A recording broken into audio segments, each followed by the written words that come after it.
In the earlier years, when we've had our Ananda church here in this area, at Christmas time, we often did a live creche scene. We do it on Christmas Eve. We have a service from 10 to midnight, and then after the service was over, or sometimes actually it was part of the service, we had individuals acting out the life of Jesus, just creating the classic picture of Jesus with his parents and the manger and so on. We never actually brought live animals into the building, although every year it would come up and we would discuss it, but you could just never really see it, especially in those years. We didn't have this building. We were in an office building over on California Avenue on the second floor. Kinko's was downstairs, and somehow the idea of bringing the ox and the ass up those stairs past Kinko's, just never could quite see doing it, and weren't really sure it would enhance anything. And we had a fun tradition, which was that whichever baby in the community had been born closest to Christmas would get to be the Christ child that year. So we'd have the mother and the father and their little baby. In theory, this was a wonderful idea. And every once in a while, one of those babies would sit on its mother's lap and go like that all night long. But just as often, the child would sit on his mother's lap and go, ah, like that the whole night long. And we'd be trying to have some sort of lovely evening, and there'd be this screaming child. We finally figured out that you could make Mary's costume, make it breast accessible. And being able to nurse the baby Jesus helped a lot. The worst Christmas was when the poor baby Jesus was really hungry and he had to wait until the service was over. That was a really bad Christmas. And so then we got to have the baby Jesus smashed up against his mother's breast and covered by her cloth, and all we had was this sort of inert little feet. So we went to Italy and we bought a doll, which is really what we've used ever since. It's a lot easier to deal with than real people. Thinking about the utter charm of children and their annoying capacity to not conform to our ideas of things brings me to this picture that's described of Jesus and they're bringing the children unto him. As you all know who are parents, and I know as an observer of parents for many years, parents have a great fondness for their children and a great sort of determination to bring to them the best that's possible. When we were talking about this recently when we were starting our school, which is now 17, 18 years old here, but when we started it, we didn't have a school. We had the idea that we would have a school. We had a couple of really great teachers. We had all the belief in the world that we could have a school, but all we needed was children. And we found this certain reluctance in parents to allow us to experiment with their kids. At least that's what it looked like to them, because there was no school. But if you give us your children, then we'll have a school, and won't that be fun for all of us? And there was this sort of strange, like, are you crazy look in their eyes. And fortunately, we found a few who believed in us enough and were charmed enough by the idea and delighted with, especially Barbara Rabin, who would be the children's teacher, that we managed to pull the whole thing through. So when I come now to this picture, and this has also been like an issue even within our own community. In the very early years of Ananda, I mean, I'm talking 71, 72, when Swami Kriyananda used to give all the Sunday services, and the whole mood of what the community was going to be was still being formed, we had young families and children, and many of the parents of those children were more interested in their children than they were in the flow of anything else that was going on, and they really wanted to bring their children to Sunday service. Their children were not particularly interested in Sunday service. It was an adult event. Nothing was happening that would entertain them. They would have to sit still for a really long time to no apparent purpose as far as they were concerned. So they were intensely disruptive as a rule. And because not everyone had the same respect for Swami Kriyananda that we have now, when he objected to their presence, some of the parents said back to him, well, you should be able to just concentrate over the noise of the children. And finally Swamiji said, well, if that's how you feel, then somebody else can concentrate. Either I give the service and the children go to Sunday school, or the children come and somebody else gives the service. So we sort of worked the whole thing out. Now, with all of those thoughts in mind, I have this picture of Jesus there. Jesus is giving darshan, probably. Darshan meaning the sight of a saint. People are coming. Undoubtedly, I believe in the presence of Christ, the atmosphere was not normal. It wasn't like people were just drinking tea and coffee and, eating sandwiches, and then there was Jesus sitting over in the corner. There was probably an appropriate and understandable sense of tremendous reverence around him. There were undoubtedly the disciples who had given up everything and were following him. Jesus' entire public mission was very tempestuous because from the very start he was challenging the power structure of the Pharisees, and he was causing a tremendous controversy. Jesus came as the Messiah to the Jews, and the Jews had a very well-established religious tradition going on. There are many traditions that say, and I believe they're true, that Jesus came to a subset of the Jewish people, which was the Essene community. And as far as one can tell from piecing things together, the Essenes were a little bit underground because they were too mystical to be in favor with the power structure of the rabbis and the temples, who had their whole personal scene going very strongly. And then there was this group that had come to reform it, really. And from the start, there was always this tension. So at any time that Jesus was there was a lot at stake, and there was a lot of energy for that. And then you can imagine some mother who's got her babe in arms, or some father who's got her babes in arms, who knows that if Jesus isn't the Messiah, then certainly her baby probably is. That just sort of, here, this is my special child. And I say that sweetly, but that's how all parents feel about their kids and ought to feel. And they probably push their way in and thrust the babe in front of Jesus. Here, bless my little, whatever his name was at that point, my little Malachi, my little Gabriel, whoever he is. And Jesus, all the people around him, but what are you doing bringing these kids in here? Why are you disrupting this gathering to bring these children into here? That's all what's implied in the Bible. A very real scene. And probably the children were disrupting it. They were either screaming. I mean, children don't necessarily cooperate with the idea, even very... We actually sort of joke about this in our community, especially when our children, the first generation of Ananda children that came through, not every person who turns into a saint was a saint when they were a child. Many of them were quite rambunctious, rebellious. St. Augustine was a libertine. St. Francis describes himself as rather a rake. They're just, you don't know necessarily what it's going to look like. True, Lahiri Mahashaya was covering his little body with the sand and meditating hours on the beach. So some of them really do follow the pattern, but not all of them. A spirited child isn't necessarily going to cooperate with adult agendas. In fact, I was charmed once when Swami Kriyananda gave a satsang for a group of children in our community up in, it was in Seattle, I believe. And there was a very rambunctious group of boys up there. And Swamiji was giving a satsang to them, of an appropriate satsang for them. It's not that he doesn't like to relate to children. It's just very simply what he says is true, which is the child mind has a different vibration than the adult mind. And when you're in a group of people, and I mean, we all feel it if you're standing in front, the children feel differently, and the intuitive pull in relating to them is very different than the intuitive pull into relating to adults, and you get sort of betwixt and between. I know on Christmas Day, I often tell the Christmas Day story, and it's a story for children, but the room is full of adults and children. But at that point, I just turn my vibratory attention to the children and push the adults just sort of move into the background and the children take the foreground.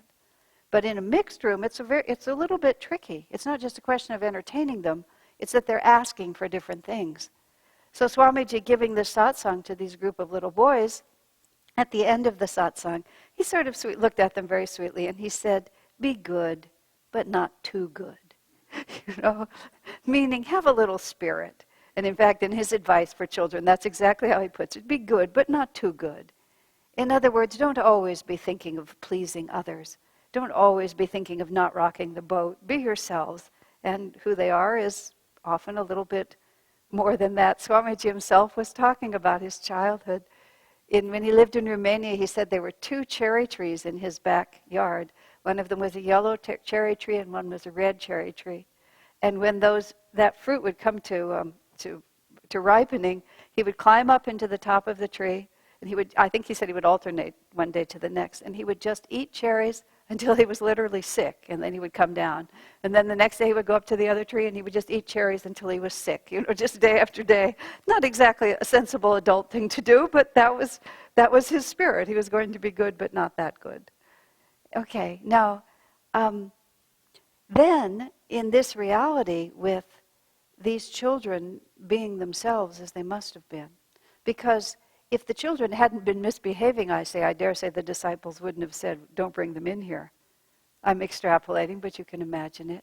But then Jesus stops the whole proceeding. He stops everything. Suffer little children to come unto me, for as such is the kingdom of God. Unless you become like a little child, you will not find the kingdom of heaven within. Now, it's so often quoted in so many contexts. But what's so interesting here is the way Swamiji pairs it with an equally famous, very famous verse out of the Bhagavad Gita, which is Krishna talking to his disciple Arjuna. And this is well into the conversation, which is the Bhagavad Gita. The Bhagavad Gita is the discussion between Krishna, who was a divine avatar, and Arjuna, who was his foremost disciple. They are literally on a battlefield. The battlefield is symbolic of the inner battle between the forces that pull us toward light and pull us toward darkness, but it was also literally, historically, a battle. Krishna's life took place at a time when two powerful royal families went to war over who would control the kingdom, and Krishna was again right in the middle of that fight. Now here's an interesting just observation in the middle of this. Krishna was right in the middle of this fight. He wasn't like off somewhere meditating in a cave. Sometimes yogis do come that way. But here's Krishna, one of the most revered spiritual figures in all of history, and the apex of the spiritual tradition of India still. And he was a warrior king who had his armies, who had his weapons, who took Arjuna into this battle and encouraged Arjuna. Literally, this is the literal history. It's very ancient, but nonetheless, it's still a true history, who encouraged him to fight and kill other individuals, other people. And we were talking not too long ago about Paramhansa Yogananda having declared that he himself was William the Conqueror. And there you have another one coming into the world, not with kindness, as Jesus said, I come not to bring peace, but to bring a sword. Jesus himself did not carry a weapon. His incarnation was not one of actual physical external battle, but he picked up a whip and drove the money changers out of that temple, and he was always doing battle with what he perceived to be the forces of ignorance that had destroyed the tradition, the spiritual tradition that he had come to renew. He felt that the great teachings of Sanatan Dharma as expressed by Moses had been corrupted by this power-hungry priesthood, and he was not going to stand for it. And in the end, he was crucified, and he was crucified by his own people. I mean, I know this has all been twisted into prejudice against Jews, but people are missing the point entirely. He was crucified by his own people. He was a messenger to his own people, and they didn't want to hear it. But very few people in an entrenched position of power want to hear it. And God is not gentle. If gentleness is not going to work, literally, the divine avatars are not averse to literally picking up a weapon. So you have William the Conqueror marching in like that. And he said he was also a king in Spain. And again, he was a warrior king. And he was establishing the Christian church in Spain and driving out the influence of other religions at that point. I mean, these are not the pictures that we have in our mind. We have the pictures in our mind of spirituality makes us nice. Spirituality makes us gentle. Spirituality allows us to just drop out of all that messy, in confusion of people not liking each other. And we just want everybody to get along, don't we? We just want them all to be nice. We want them all to be happy. And yet you have these pictures of these warrior saints. Think of Joan of Arc. I mean, it just goes on and on. We really don't want it to go on and on like this. Paramhansa Yogananda made an interesting statement at the end of his life. He remarked that Lahiri Mahashaya, who was an avatar who preceded him in this line of gurus, was very fortunate because there were no wars during Lahiri's incarnation. And Yogananda said he had to live through 3. He had to go through the First and the Second World War, as well as the Korean War. And he said, maybe, the next time I incarnate, he actually said, I'll just choose a time when there's no war. Because even the masters, I think, grow weary of this endless conflict that is part of life.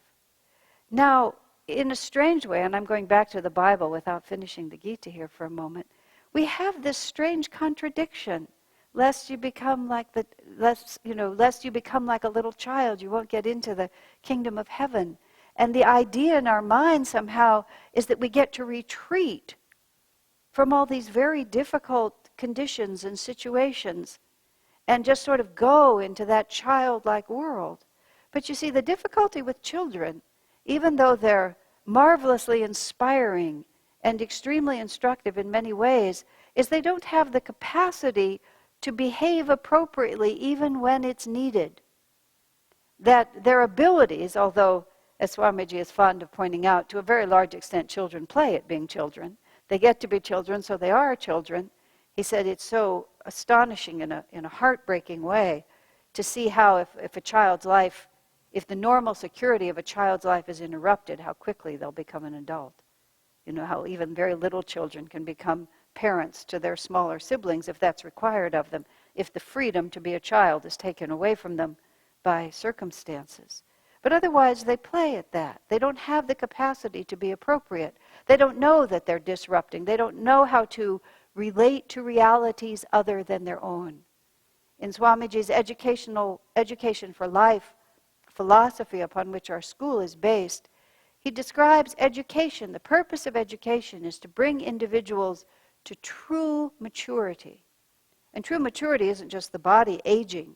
True maturity is when the consciousness is able to escape from the narrowness of ego self-preoccupation and be able to relate to realities other than one's own. I mean, this is what little children lack so specifically. Where is mommy? Where is daddy? You're just here for me. When you try to say to your child, I need to do this, very few children have the capacity to think really genuinely about your well-being. Most children are just like, what about me? Here I am. I want you all the time. You're here for me. You were obviously born to take care of me. What do you mean you need to sleep, eat, or go somewhere else? You must be kidding, Mother. You're here for me. That's all it's about. One little child once said to her mother, truthfully, this was a little true story, what do you think about, Mommy? Oh, I think about you, and I think about Daddy, and I think about the work that I have to do. And the child said, oh, I just think about me. Which is just the way it is, because they don't have that yet. So the masters can't be talking to us about becoming ever more restricted in our egoic understanding, nor can they be talking about living in a dream world. And this is why I was talking about how many of the avatars' lives are anything but sort of a calm, peaceful walk in the park. Lahiri Mahashaya's life is an interesting exception, because more than any other of the masters that we study or hear about, his life was without external drama. And even when one hears about it as much as there is to know about it, there's just almost no external drama. He came, he was initiated into Kriya Yoga by his guru Babaji. He went back and lived in Varanasi, worked as a government accountant, did social work, did good works, helped the poor, sat in his living room, did Kriya, initiated thousands of people into Kriya, and eventually passed away. He was lucky, Yogananda said. Very fortunate incarnation. But most of us, when we're being asked to walk in the footsteps of the masters, often those footsteps are, those footprints are made with steel-toed boots. They're not made barefoot running on the beach. There's a certain dynamic, powerful drama asked of us in order to follow this path. And in fact, that's um, a very important concept to integrate in the right way. I've been rereading the Mahabharata recently just for uplifting, entertaining reading. And speaking of Arjuna, the Mahabharata is the greater epic from which the Gita is drawn. The battle that I'm talking about is the tale of the Mahabharata. The 5 Pandava brothers, who are the good guys in the story, each of them represent one of the chakras. And Arjuna represents the 3rd chakra, which is the fire chakra. It's the chakra of willpower, and of self-control and willpower. And in the story, Arjuna is the key to the success or failure of the whole effort on the part of the Pandavas to regain the kingdom. It symbolically represents the pull toward commitment to material as the reality. The material world is real, or the spiritual world is real.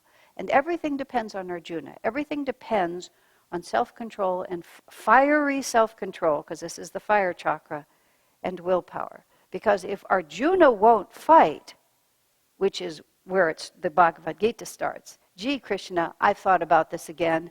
I really don't think this is worth it. I don't want to get into this bloody mess. I'm just going to walk away from the kingdom. Krishna says, you're a coward, you're a fool, your name's going to be mud, you're disappointing everyone. If you don't fight, nobody can win. And then they go on from there, and eventually, of course, Arjuna gets the point. But what that represents symbolically for the individual devotees is that unless we are actually willing to understand that we have to do battle, we have to fight in order to gain what we're trying to gain spiritually, that we're not going to just be able to be sweeter and sweeter and nicer and softer and have us really end up where we really want to be. And that there's a certain point in which we have to take ourselves in hand. That's what Arjuna represents above all. The battle is with our own disinclination to do battle, our own disinclination to recognize what aspects of our life help us, what aspects of our lives don't, where we have to focus our willpower, what we have to discipline ourselves away from. And until we accept the reality of Arjuna in our lives, spiritually speaking, it's really impossible to make progress. Sooner or later we have to see that the 2 forces war within us, and we have to take sides. And we have to be willing, just as Krishna told Arjuna, to fight until the death. And yet we have to do this as little children. It's a little confusing, isn't it? Okay? Now part of this then comes to where I was speaking a moment ago, where Krishna is speaking to Arjuna. And he says to him, Arjuna, I'm going to be able to tell you very, very deep truths. I'm going to reveal to you things that I don't reveal to anyone. You who are free of the carping spirit. That's how the Gita actually puts it. Because you don't have the carping spirit, all these other things are going to come. And you think that's an awfully big reward for what doesn't seem like such a cause and effect balance. But you see, what that carping spirit is precisely what takes away our childlikeness. And that carping spirit is always this sort of looking at everything and saying, what's wrong with this? What's wrong with this? How could that be better? I'm so smart. I can see this. Look at me. I know this. And we're always just inserting our own picture and preferences onto the whole world. And yes, children certainly have their own preferences. But what you see in the quality of children is this just willingness to just take things as they are. It's a joke, you know. You buy a child a small child, some very expensive toy, and they're just as likely to like the box as much as they are as to like the item. Because look, here's a box, and look at all the different shapes it has, and look, I can put my hand in it, look at the beautiful colors, and then I can cut it into pieces, and I can slide on the floor. Just all these different ways in which you can just see things for a joyful expression and a joyful opportunity to experience. Now, the thing is that children are like that because they don't have the discrimination yet. They're not refined enough in their intellects to use their intellects in that way. Now, the saints have the same capacity to see behind every form this incredible capacity for bliss, To realize that even in the midst of this war and this struggle and this need to do battle and this effort to put our lives into order, that behind this, there's this loving hand of Divine Mother just moving us through this. And this is really just waves on the ocean. And even though the storm is furious, really underneath it, there's just this same oneness. Now, that's what Jesus is trying to get us to understand. We don't become children in the sense that we don't have the capacity to relate to a reality greater than our own. We become children in the sense that we have related so completely to that greater reality that we have nothing left to defend. We have nothing left to tear apart. We don't have to just bother to say, oh, this is good and this is bad and this one is like that and I want this one to be better. All of those things. We don't have to do any of that because in all its different forms, we just feel that same presence of Divine Mother. Just like a little child in all the different forms life gives it, it's just being carried around by its mother and everything is fine. But then, on the Arjuna side of it, you see, we have the capacity to do whatever God needs us to do. And that's what we're really looking for. You see, spiritual life is perfect freedom. Freedom from any inner compulsion. That's what binds us, is all these inner compulsions. We're afraid of this. We need to assert ourselves like that. We can't stand to be misunderstood.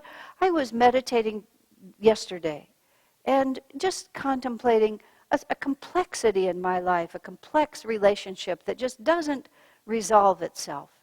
And I just going deeper and deeper into my own consciousness, I could just see how self-righteously the ego holds on. You know, it's not serving any good cause, but I don't want to give it up until somebody says, poor you, poor you. You were so mistreated, weren't you? Poor you. Yes, I was. It's so annoying to have to just let the whole thing fade into oblivion. But as long as we hold on like that, as long as we try to distinguish ourselves, then we are completely unable to relate to realities other than our own. But the spiritual path is free of that. That's the neutralization of the vrittis in the chakras.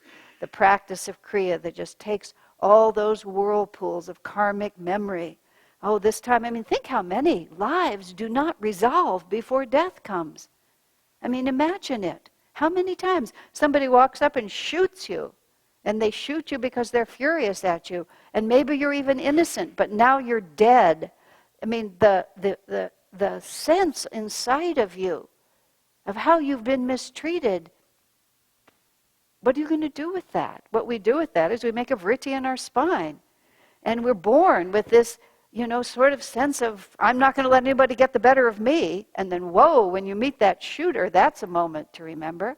You don't remember that he was the one who shot you. In fact, he might be your brother or your mother or your father or your school teacher. But there's all this compelling energy. But the saints, you see, they've just looked at all of it. Waves on the ocean, waves on the ocean. And yes, he did something wrong to me, but of course he would never have done something wrong to me if I hadn't done something wrong to him. And then of course when I did something wrong to him, he did something wrong to me, and it just goes on and on and on. Until at some point, Arjuna comes in, and Arjuna says, I'm not afraid to slay what appears to be me, which is my own precious sense of self-justification and self-righteousness. I'm just willing to do battle and have all of those washed away. Arjuna, who is free of the carping spirit, who's no longer complaining about anything, who's no longer seeing fault with anything, but recognizes that all things work together for the glory of God. And my little ego was just a little, sort of ripple on that vast ocean that really, even though at the time I thought it was me, in the end has nothing to do with me. I have shared with you before, but I was remembering again this morning the time I had this dream that I was being executed. I was being executed with a big axe, like a cartoon axe like this. A friend of mine was chopping my head off. Very nice friend. And we were just there, and he was just telling me that it was time for me to have my head chopped off, and I thought it was fine. And so I just literally, I laid my head on this like big block. It was like a cartoon. And he picks up this big notched axe. And just, as he was about to come down, the thought crossed my mind, ooh, this might hurt. I was a little alarmed by that. And then I remembered what Master said, that when the soul sees that the body is going to have a very unpleasant experience, especially if the body is going to become useless, the soul pulls out. The soul leaves just before that happens. So if it's a comfort or an easing of fear, we don't suffer in the way that people think we do if you're hit by a car or something like that, because your soul says, why stay around? I think we'll just go. And it either leaves temporarily, or if you die, it leaves permanently. Well, the big axe came up in my dream, and it just starts coming down. And just before it hit, I realized that, I don't have to stay here. I don't have to experience this. I just pulled out of it. And I started going up and up. But and this is, some of you have heard me say this before, but what was so wonderful in the dream, I was very proud of myself, I must admit. It was like nothing needs to be held on to. It's just like it was fun while it lasted. Be ye therefore like little children. It was fun while it lasted. But now, and I just sort of said, I looked down and I couldn't really see anything much anymore. I said, bye-bye, Asha. Bye-bye, Asha. Just like that. That's how we should feel about ourselves all the time, isn't that so? Just like, bye-bye self-justification, bye-bye old hurts, bye-bye past lives of karma, bye-bye, bye-bye my failings. What difference does it make? Be ye therefore as little children. Welcome this day with the joy of the new spirit. Little babies wake up, hello, mommy, just like that. Just be like that. Bye-bye to all of that. For such is the kingdom of heaven.